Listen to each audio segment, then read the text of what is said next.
Prince Harry has once again voiced deep concerns over his family's safety, revealing haunting parallels between his current situation and the tragic death of his mother, Princess Diana. In a stark interview with the BBC, the Duke of Sussex, now 40, warned that the decision to strip him of full taxpayer-funded police protection while in the UK could have dangerous consequences. He fears history might repeat itself, drawing comparisons to Diana's fatal car crash in Paris in 1997, an event that still reverberates in his life. Harry, who was only 12 years old when his mother died in the Pont de l'Alma tunnel while being pursued by paparazzi, made an emotional plea during his interview. He expressed fears that without adequate security, his wife Meghan, their son Archie, and daughter Lilibet could be placed at serious risk. He emphasized that some individuals might actually want history to repeat itself, a chilling reflection of the threats he believes he faces. The loss of taxpayer-funded protection has been a source of intense legal and personal turmoil for Harry, who departed the UK in 2020 after stepping back from royal duties. After relocating to North America, first to Canada and then to California, he argued that the absence of robust security has left him and his family increasingly vulnerable. In his court battle with the British government, he contended that the downgrade in protection put his life at stake.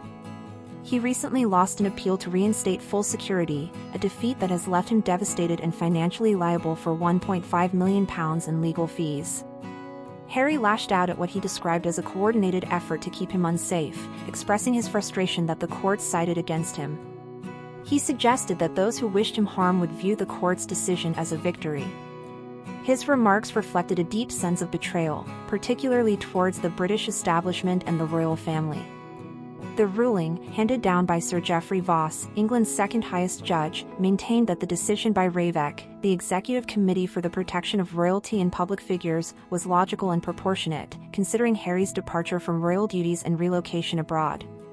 However, Harry strongly disagreed, pointing out that he was assessed to have a high security risk score, comparable only to that of the late Queen. He accused the system of treating him differently and unfairly, claiming he had been deliberately singled out. He further revealed his disbelief upon learning that members of the royal household, including the king's private secretary, were involved in the RAVEC decision-making process. To Harry, this reinforced the notion that his own family was complicit in his reduced security status. In the interview, Harry voiced disappointment in his father, King Charles III, who he claimed has refused to speak with him over the matter. The rift between father and son appears deeper than ever, with Harry acknowledging that he doesn't even know how much time his father has left. He expressed a desire for reconciliation but admitted that it currently seems impossible. He also suggested that some members of the royal family may never forgive him, especially after the publication of his memoir Spare, which publicly exposed personal family disagreements and internal royal dynamics. Despite the acrimony, Harry insisted that he still loves his homeland and misses aspects of life in the UK. Yet, he lamented that due to the lack of proper security, he may never be able to bring his children to see the country where he was born and raised. He said it was painful that his children might grow up without a connection to his heritage, not because he doesn't want to return, but because he cannot ensure their safety while there. Harry also launched a broadside against the royal household, accusing it of weaponizing security to control members of the royal family and prevent them from pursuing independent lives. He alleged that during his time as a working royal, the institution used security as a means of restricting freedom rather than ensuring safety. This, he claimed, is part of a long-standing system that also played a role in isolating and ultimately failing his mother. The recent court ruling dealt a heavy blow to Harry, both legally and emotionally. The decision dismissed his claims as lacking legal merit, even as the court acknowledged that he had presented compelling and heartfelt arguments. Sir Geoffrey Voss stated that Harry's sense of grievance, while understandable, did not constitute a legal basis for overturning the original decision. According to the court, the changes to Harry's security arrangements were predictable and appropriate given his changed role and primary residence overseas. The fallout from the interview was swift and dramatic. Buckingham Palace responded by standing firm on the issue, stating that the matter had been thoroughly reviewed by the courts, with consistent outcomes at every stage. A palace source emphasized that it would have been constitutionally inappropriate for the king to intervene in a legal matter under active review by both the government and the judiciary. This rebuttal directly countered Harry's assertions that King Charles could have resolved the situation unilaterally. Former BBC royal correspondent Jenny Bond commented that Harry's explosive statements are likely to exacerbate tensions within the royal family.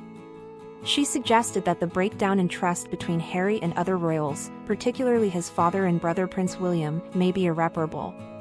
Bond remarked that the root of the discord lies in the family's inability to trust Harry to keep private conversations confidential, and his latest public comments would do little to restore that trust. Royal historian and commentator Professor Kate Williams echoed similar sentiments. She highlighted that Harry appeared full of anger and resentment, raising serious doubts about whether reconciliation is possible in the near future. She noted that historians would likely view this moment as a critical turning point in the already strained relationship between Harry and the monarchy.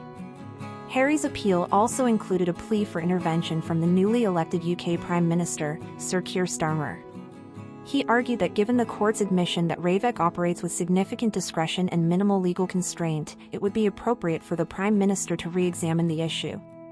Harry plans to formally write to Home Secretary Yvette Cooper, urging a thorough review of the security process and the way decisions regarding his protection were made. In his final remarks, Harry underlined the emotional toll this ordeal has taken on him and his family. He pointed out that much of the hostility directed towards them stems from the same institutions and media forces that vilified his mother. He accused the media and elements of the establishment of continuing to incite hatred against him, Meghan, and even their children. For him, the denial of security is not just a procedural decision, but a continuation of a campaign of mistreatment and marginalization. The legal and personal battle over security arrangements appears far from over. While the courts have rendered a clear judgment, Harry is determined to keep pressing for what he believes is fair treatment, not just for himself, but for his wife and children. Whether his appeals will gain any traction remains uncertain. What is clear, however, is that his relationship with the royal family is at one of its lowest points yet, with trust shattered and wounds still very raw. Prince Harry's battle is about more than bodyguards and taxpayer funding. It's a symbolic fight for dignity, recognition, and safety in a world that he believes has repeatedly failed him and his loved ones. And in speaking out as forcefully as he has, Harry has drawn a sharp line between himself and the institution he once represented, setting the stage for what could be an even more contentious chapter in the modern royal saga. Thank you for watching. If you enjoyed this video, please subscribe and turn on the notification bell for more updates on celebrity deaths and news updates.